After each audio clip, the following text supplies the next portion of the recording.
یہ خانوادہ رسول میں نبی کریم علیہ السلام کے خاندان میں یہ بڑی اہم شخصیت تھے، بہت ہی اہم شخصیت تھے، اور انہی کی وجہ سے ان کا لقب قریش تھا، اور قریشی اور قریش انہی کی وجہ سے کہلائے، اور انتہائی باکمال انسان تھے، انتہائی باکمال انسان۔ قریش بنیادی طور پر اس سمندری حیات کو کہتے ہیں جو سب پر غالب رہتی ہے، اور یہ بڑی زبردست بات ہے۔ تو وہ سمندری حیات میں وہ حیات، یعنی گویا کہ عرب کی سوسائٹی میں جس طبقے کو تفوق میسر تھا وہ قریش تھے، وہ قریش تھے، اور ان کے اندر یہ خوبیاں نمایاں تھیں، اور اسی بنیاد پر انہیں قریش کہا اور یہ دیکھیں کہ جو ہمارا ایڈمنسٹریٹو کانسیپٹ اسلام نے دیا، جس کے تحت خلافت جو ہے وہ اس کا فیصلہ ہوا، اس میں جو بہت بنیادی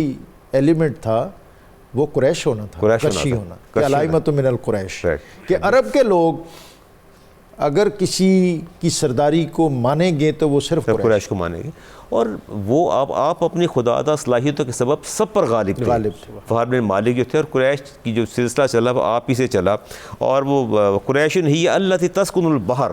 کہ وہ سمندر کے اندر سب پر غالب آنے والے ہیں، بہا سمیت قریشن قریشہ، اس لیے آپ کو قریش کہا جاتا ہے۔ اور رسالت مآب علیہ السلام بھی ذکر فرماتے اور آپ پر فخر بھی فرماتے۔ دو باتیں میں عبد المطلب کے حوالے سے بھی عرض کرتا چلوں، پیچھے رہ گئی۔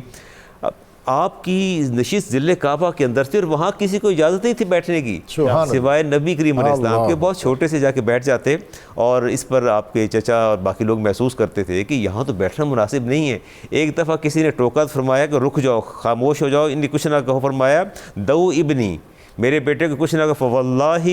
انہ لشانً عظیما، تم نہیں جانتے میرے بیٹے کی کتنی شان ہے، تم میں سے کوئی نہیں بیٹھ سکتا، آپ میں سے کوئی نہیں بیٹھے گا مگر میرا بیٹا۔ یہ میرا کویسچن ہے کہ اب ہم یہ سوال کرتے ہیں کہ جی انہیں تو پتہ ہی نہیں تھا، اور وہ پتہ نہیں ایمان لائے انہیں، تو یہ جتنی تاریخ ہم پڑھ رہے ہیں اور ان کے جو اعتقادات اور اعتمادات ہیں، کیا اس کانسیپٹ اور تصور کے بغیر تھے؟ سر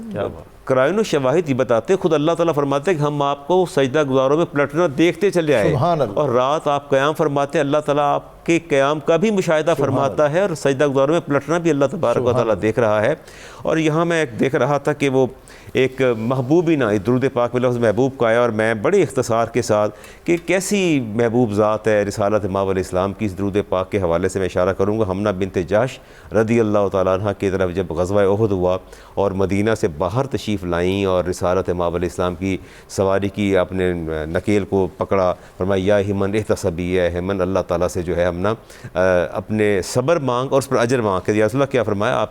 آپ کے ماموں حمزہ ابن عبد المطلب شہید ہو گئے، جواباً کہتے ہیں غفر اللہ لہو، اللہ ان کی بخشش فرما دے، ہنی اللہ شہادہ، اللہ انہیں شہادت مبارک کرے۔ کہتے ہیں یا رسول اللہ بی ابی انت و امی لا ابالی ذا سلمت من اتبا، یا رسول اللہ آپ سلامت ہے، میرا سب کچھ سلامت ہے۔ پھر فرمایا آپ کے شوہر شہید ہو گئے، کہتے ہیں یا رسول اللہ مجھے کوئی نہیں، اللہ شہادت مبارک کرے، آپ سلامت ہیں، میرا سب کچھ سلامت ہے۔ پھر بھائی کا بتایا، جوان سال بھائی کا، پھر بھی یا رسول اللہ آپ سلامت ہیں، میرا سب کچھ سلامت ہے۔ جب شوہر کا ذکر آیا تو آپ نے وحزنا کہا کہ ہائے میرا غم۔ صحابہ نے کہا کہ شاید شوہر سے محبت زیادہ، فرمایا نہیں، فوراً بولی، فرمایا ایسی بات نہ کرو، مجھے ان کے بچوں کی یتیمی کا احساس ہوا ہے، وگرنہ آپ سلامت ہے تو سب سلامت ہے، یا رسول اللہ آپ کے ہوتے ہوئے ان پر کون روئے گا،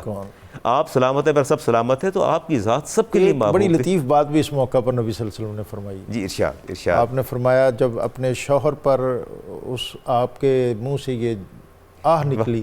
تو آپ نے فرمایا کہ عورت کے دل میں شوہر کے لیے ہمیشہ خاص مقام ہوتا ہے، کوئی شک نہیں اس میں۔ لیکن آپ نے پھر فرمایا یا رسول اللہ یہ بات آپ کی بالکل درست ہے، لیکن مجھے ان کے بچوں کی یتیمی کا خیال آ گیا۔ اصل میں جو میں آپ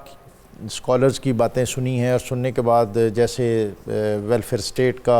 اور ایک کوآپریٹو سوسائٹی کا مفتی صاحب نے ذکر کیا، فیملی نظم کا آپ نے ذکر کیا،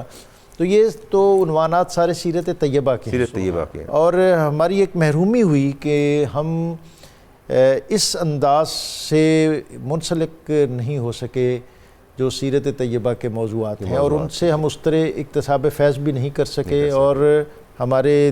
جو ماحول، علمی ماحول ہے اور تدریسی ماحول میں وہ رفق اور نرمی اور وہ نور اتر نہیں سکا۔ سر بنیادی وجہ یہی ہے کہ سیرت کو ہم نے نظر انداز